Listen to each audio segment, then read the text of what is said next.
আসসালামু আলাইকুম এভরিওয়ান, সবাই কেমন আছেন? আশা করি সবাই ভালো আছেন। আজকে আমরা ভিন্ন ধরনের একটা টপিকস নিয়ে হাজির হয়েছি। এখানে দেয়া আছে A square, A Q, A to the power 4, A to the power 5, A to the power 6, A to the power 7, A to the power 8, A to the power 9, A to the power 10। এগুলার কাজ কি, এগুলা কিভাবে করব তা আজকে শিখব। এখানে দেখা দিয়ে আছে ওয়ানের উপরে স্কোয়ার, মানে এখানে দুইটা ওয়ানে গুণ করলে ওয়ান। তারপরে আছে টু এর উপরে আছে স্কোয়ার, তাহলে টু হচ্ছে কয়টা? দুইটা গুণ করলে দুই দুগানে 4।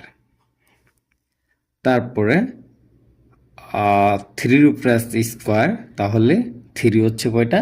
দুইটা। তা তিনটা, দুইটা থ্রি গুণ করলে 3 3-কে 9।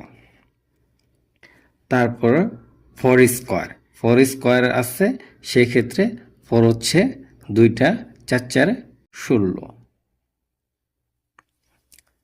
তারপরে আছে টু এর উপরে কিউ আছে, সেই ক্ষেত্রে কি করতে? টু হচ্ছে তিনটা, তাহলে তিনটা গুণ করলে 2-কে 2 2 দুগুণে 4, 4 দুগুণে 8। তারপরে আছে থ্রির উপরে কিউ আছে, সেই ক্ষেত্রে থ্রি হচ্ছে তিনটা গুণ করলে 3 9 27। তারপরে ফোরের উপরে ফোর আছে পাওয়ার, এ টু দি পাওয়ার 4 আসছে, সেই ক্ষেত্রে আমরা কি করব? 4টা ফোরে গুণ করব, 4টা ফোরে গুণ করলে 64। তারপরে দিয়ে আছে 5-এর উপরে কিউ, সেই ক্ষেত্রে 5 আছে হচ্ছে তিনটায় গুণ করলে আপনার হচ্ছে 125।